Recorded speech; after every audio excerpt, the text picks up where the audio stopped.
Andi ahora kubitwa ahora agira iki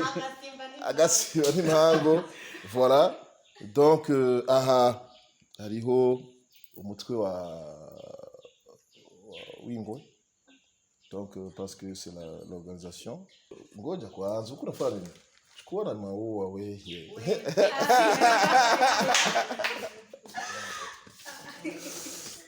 ifonye niseni kwanza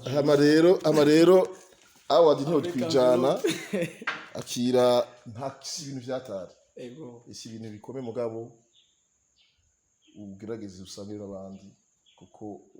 igura twara mugabo bose murakorana siko yego donc akabahasha merci beaucoup ice bijana bagira ko kiboneka imbere uko voilà donc cameraman vraiment si ibintu bisanzwe mvuge gato kuko ndazi mbi data hariya vyanse yuko kana inauma bamfashe abanze berekana ingene yafushe kugira ahindure look mu maso no wari kwerekana ingene yafushe kugira ngo ntwakwaciye okay d'abord nibaza yuko bo karagaciyemo mbi data numwe mu bantu n'ukuri nanze go tumuziko ego karagaciyemo rero ni joke nibaza yuko c'est la première fois ni gambere ariko peut-être vyari mu ndoto Andi akiri certificat mwana c'est qui certificat donc c'est le certificat de bon service à CTV. La société Web Management décerne à ACTV le certificat de bon service accompli pour le changement de comportement de la communauté au Burundi. Merci beaucoup. Et donc, qui ndibaza ko n'abazo bagendera babona ko hariho une organisation ishima ivyo mukuru. Oui, merci beaucoup. Sawa. STV, every story matters. Yes, ndabaramukije bakundwa nshuti namwe bakunze ibiganiro bica kuri STV na cyane ku bantu basanzwe badushikira muri byinshi bigiye bitandukanye mu makomantere mu gupartage cyangwa se mu guhanahana ibiganiro vyacu. Nukuri turabakunda cyane murabizi ariko kandi turizeye kandi turavyemeza neza ko namwe mudukunda kuko murabitugaragariza mu bintu bigiye bitandukanye. Uyu munsi n'umunsi witeka n'umunsi mwiza n'umunsi mukuru ku bantu bose bafite icyo bamaze cyangwa bafite icyo baterera muri company ya STV. Aho nabavuze staff ya STV, abayobozi, abakozi bose ndetse n'abafana bacu bose ndetse n'abansi bacu bose kuko nabo bari mu batuma dukora cyane. Nabo urumva turabakunda uko biri kose kuko barafise nabico baterera kugira ngo ibintu bigende neza. Je ni wa musore wanyu nkuko nama ibihe byose ndabazanira ibigiye bitandukanye kugira ngo turyoherwe ndetse udakunze iki ashobora gukunda ikindi bivanye n'ibintu byinshi bitandukanye bigenda bica ku rubuga rwacu rw'iwanyu rwa STV. Uyu munsi navuze ati n'umunsi mukuru hari kwigenekerezo rya gatandatu Rusama umwaka wa 2022. Uwo munsi wari umunsi udasanzwe kuri STV. Mbega haba iki mushobora kuba mwifuza kubimenya gatoya tubaze dushimire bimwe by'umwihariko ku bantu bagize uwo mutima mbe no mutima nyabaki. Uwo munsi twaratewe iteka ridasanzwe. Uyu munsi ndavuga ku ruhande rwa STV ndetse mvuge no ku ruhande rw'iwanje ku izina ryanje. Twatowe muri benshi, twashimwe muri benshi. Ntibivuze ko ntibivuze yuko hari ibyo turushije abandi, bivuze yuko ari umugisha twagize kugira ngo dutegwe rino teka. Cyambere ngo ndahe televiziyo ya utera imbere siko signe yuko mukora muri benshi mugabo no musi no mwaka jina twemeye siko hanyuma depuis dusanzwe mugabo ndazi ko dufise ce que ça veut dire siko m'a pris rero icambere agomba mpereze certificat de bon service kuri television je nibaza yuko mwitora mwese frère kuko ntaho boss ari ngaha patron ari ngaha mwese mugwanira rimwe mwese mugira cyo kimwe mugabo nta ko impehesa ariho uyiserukira ashaka kumushikiriza hanyuma azogenda mushire muri bureau cyangwa je ne sais pas aho muzoshira mugabo ikintu kivuye kuri ku muntu kuri société yemera ibikorwa byanyu kandi igomba yuko mutera imbere kandi akiri certificat mwana c'est certificat donc c'est le certificat de bon service ACTV. La société Ingwe Management décerne à ACTV le certificat de bon service accompli pour le changement de comportement de la communauté au Burundi. Merci beaucoup. Et donc, Guy, ndibaza ko n'abazo bagendera babona ko hariho une organisation ishima ivyo mukora. Oui, merci beaucoup. Sawa. Byanditse neza mu gifaransa ati certificat de bon service. Novuga ati urupapuro novuga tureka tubivuge nkuko tukunze kubivuga mu Kirundi. Iyo tumvise certificat kenshi tukunze kumva urupapuro rw'umutsindo, urupapuro rw'umutsindo canke agashimwe, urupapuro rw'iteka ku bikorwa byiza mu ma service meza. Hakurikira ati STV, la société Ingwe Management décerné à STV le certificat de bon service accompli pour le changement de comportement de la communauté au Burundi. Muri make mu Kirundi bashatse kuvuga ati ishirahamwe Ingwe Management ihisemwo kuja muri STV igatanga urupapuro rw'iteka canke rw'umutsindo ku bikorwa vyiza, ku bikorwa vyiza ndetse mu guhindura ingeso comportement, mu guhindura ingeso mu kibano mu Burundi. Hasi arantse CEO Ingwe Management Dr Boniface Maronko, tunamushimire cyane bimwe vy'imwihariko niwe asanzwe arongoye iryo shira hamwe rya Ingwe Management ni Bujumbura itariki 6 z'ukwa gatanu 2022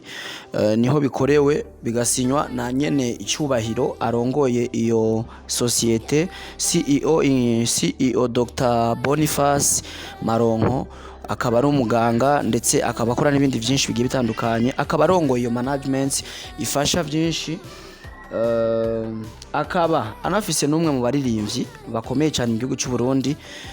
Kumbure ntarashima kubishira habona ariko ni atwemerera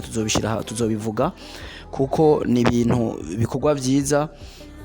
Arafise umuririmbyi akomeye afata mu migongo nkuko mubibona rero nagashimwe kiteka kahawe kuri company ya STV, na cyane bisunze yuko STV bayishimye mu bandi benshi yuko ihindura ingeso inyifato mu bantu mu kibano. Ivyo nivyo we yaranabisiguye muraza kuvyumva. Ubwo ni uruhande rwa mbere, tumushimire cyane kuba yaratwiyumviriye, kuba yarabonye ko iryo teka ridukwiriye, kuba yarabonye yuko hari ico tumaze.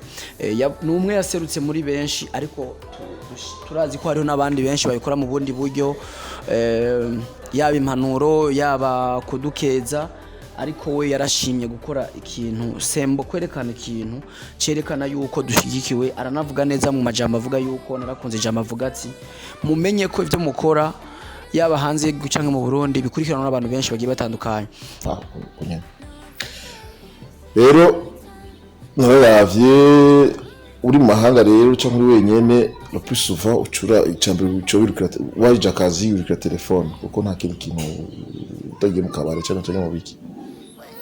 Donc kera naraba iyi television boss ngo yo publicité ma television z'abandi nga après cyangwa kuri ACTV seko ndakurikirana parce que ama episode yose yose kura mutamu mazi kura gusuka kwa mazi kura mwijoro sasa waje kura izabasa isambutse tous les épisodes ni uno munsi nayo juste itarabana na ibyo rero j'ai essayé de kuraba ndagerageza comprendre ivyo mukora comprendre ndabona yuko harimwo akantu ko kwigisha d'une manière indirecte bon ndaraba televiziyo yanyu ndaraba n'izindi ndavuga ni quand même aho barakora neza il faut que umuntu abankoresha gatoya ndataha ndagaruka ndashika je narose umwanya kuraba abana bariye nca rero ndavuga ni no reka umuntu yereka abandi ko bakora ivyo bakora abantu babikurikirana kandi ko abantu bagerageza gutahura ivyo bakora rimwe na rimwe biranadutera ubwoti umutipe yakubiswe umutipe bakuse ko umusenyi bakuvuye mu kuboko bagatwaye asha warorohoye mama yangu rero tusalamo turaraba tukavuga tutimba icyo nashoboye gukuramo ni iki nuko gishobora kiba muri byinshi muri editorial yanyu mugira nabimengo voulez changer le comportement y'abantu par rapport surtout à la jeune bitaba star comportement mu kibano kugira abandi ntabigwemwo cyangwa abandi bagirike mugabo rero nigiye rije nabonyemo hanyuma rero ncavuga nimba uno munsi reka ndabatumire tusangira ifanta ariko yuko byo mukora c'est bien tubankuraje siko ga MC tubankuraje tukugira ngo mbone yuko nditima mwirorera rero ariyo icyo vraiment agomba kubabwira nuko mumenye yuko mudatima mwirorera abantu bababona mu bantu benshi naje ndimo turabaraba habaye notification yanyu turayibona même si nayibona nayiraba directement mais bon je ne commente jamais singira commenter je ne commente jamais rero mukomere kumweto merci beaucoup mugerageze mube peu plus professionnel niteka ridasanzwe kuri twebwe tugusabe rero wowe dukunda wowe nawe ukunda STV nawe wewe kandi ufise umutima wo gukora ikindi gidasa niki ariko gisa niki mu bundi buryo mu kudukeza tugushimire tugusabe dufashe kumushimira umutama uyu mupapa yagize ico cyumve tugusabe nk'umufana wacu kubimushimira biciye muri commentaire ndazi commentaire zose azozibona kuko asanzwe anadukurikira cyane ariko ku rundi ruhande nahawe ico bita mu impano nibaza ko ari kinyarwanda ariko reka ndakita gashimwe kiteka murabona hacafye ingwe naho haranditse ati ingwe award ikivugo ci award yacitiriye nyokuru wiwe ati umama yitwa Mpekeze Margarite ariwe nyokuru wanje ariwe yandeze aragwana yarafise sens de leadership itego umutamakazi atigeze yiga umutamakazi mugabo uravuga ukuntu yashoboye kujera urugo rwiwe abana biwe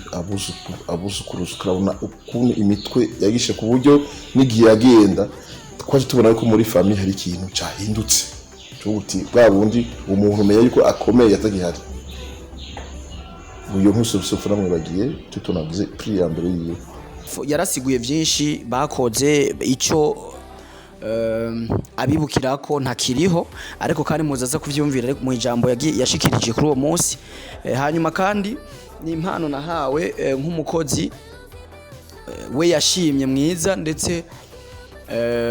afise ibyo nshimira n'ibyo nshimako ariko kandi nkanamushimira cyane kuri ako kigoro no kuri ico cyumviro no gutahura cyane ko hari ico ambonamwo Andi arakubitwa ahoragira iki agasiba n'impamvu voilà donc aha hariho umutwe wa Ingo donc parce que c'est l'organisation amarero ngaha hariko Ingwe Award n'izina rya muzenya ya award hamwe rero reka rero ngoja kwanza ukura fani kubona na wowe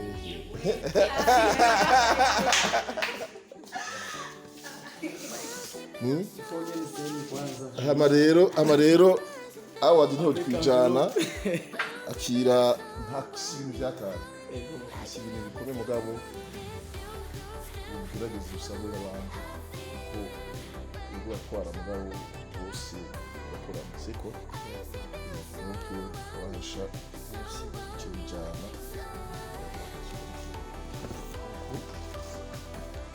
voilà donc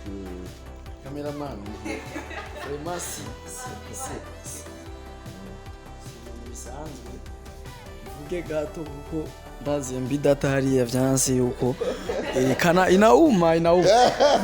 bamfashe abanze berekana ingene yafushe kugira ahindure look mu maso no wari kwerekana ingene yafushe kugira ngo ntwakwaciye okay d'abord nibaza yuko bo karagaciyemo mbi data numwe mu bantu n'ukuri nanze go tumuziko ego karagaciyemo rero ni joke nibaza yuko c'est la première fois ni ryambere ariko peut-être byari mu ndoto twari tuzi ko tuzobishikako mu ndoto kuba bibaye ubu hafi siho twari tuvyiteze tubanze dushimire Ingwe management ari nawo irongoye ari nawo office mu mutahe byose ku kigoro ku mutima no kumva ko udushakira iterambere wavuze utuntu tumwe nanje turankorako kandi unyitiriye izina rikomeye nkuko nanje mfise nyokuru wanje nyene cyo mfise ico ndamwibukirako nubwo nanje yansize kare urumva unyitiriye ikintu gikomeye cyane kuri wewe birankoze ko cyane gushima ntibihera ariko uri umuvyeyi mwiza kandi akunda ibikorwa byiza gatanga n'impanuro ahari ibikorwa bibi kubw'ibyo turabashimiye cyane n'iteka ridasanzwe mu duteye kandi ku nshuro ya mbere mu mateka yacu merci beaucoup mumumpera amashi merci beaucoup again urakoze cyane cameraman ntufuhe nawe bazoguha ariko kandi shimire abafana bacu cyane kuko iyo tutabagira ni kuvuga ibikorwa byacu ntibiba bica mu matwi y'abantu cyangwa ntibiba bica mu maso y'abantu kenshi kuko murabihanahana kuko muba mwabikunze kuko muba mufite ibyo mwagiye murashimamo kubw'ivyo sinari kuvyisangiza nkuko mubizi murazi yuko ndi umuntu wanyu muri abantu banje ndabafise muramfise nkora byinshi ku bwanyu ariko namwe muritanga ku bwanje mu kunshikira no kugira byinshi bigiye bitandukanye ariyo mpamvu no munsi nabonye ko tuzokwisangiza nk'umuyobozi wa STV ari je nakiriye kano gashimwe ndavuga ati uko biri kose si ibintu byo kunyegeza ariko kandi muraza kumva no mu majambo menshi yisanzwe yagiye arashikiriza twarakiriwe neza mu rugo rwiwe tumushimire cyane ku yindi ncuro dushima n'ikivugo yakoresheje yuko azobikora buri mwaka kandi ashaka aba host cyangwa abanyamakuru bo kumbuga bakore cyane kugira ngo utudushimwe bazoze baraturonka ni nahacu rero ho gushima tubashimire cyane kigoro kiyo dushimira cyane n'abafana bacu abakunzi bacu badufise ku mutima turazi barahari kandi benshi kandi badushigikira bataravye iki na kiriya ariko kandi bakadushikira mu nzira zose ndabashimiye cyane niryo ryari ijambo ryanje ry'uyu munsi ryari iteka nkeneye gusangira namwe kuko ndonse namwe muba muronse nshigikiwe namwe muba mushigikiwe nk'abafana banje ariko kandi nteye imbere ndazi benshi muri mwebwe murabikunda cyane ndizera yuko ataho tutazoshika tutabafise, niyo mpamvu tubafise uno munsi. Merci beaucoup. Ni MC and Mr Solution, Mr Emotion, umuvumbuzi Mesha, Ministre de la Vumbulation n'ayandi mazina menshi agiye atandukanye nahawe n'abafana banje ndetse n'abafana ba STV. Bye bye there, ciao ciao.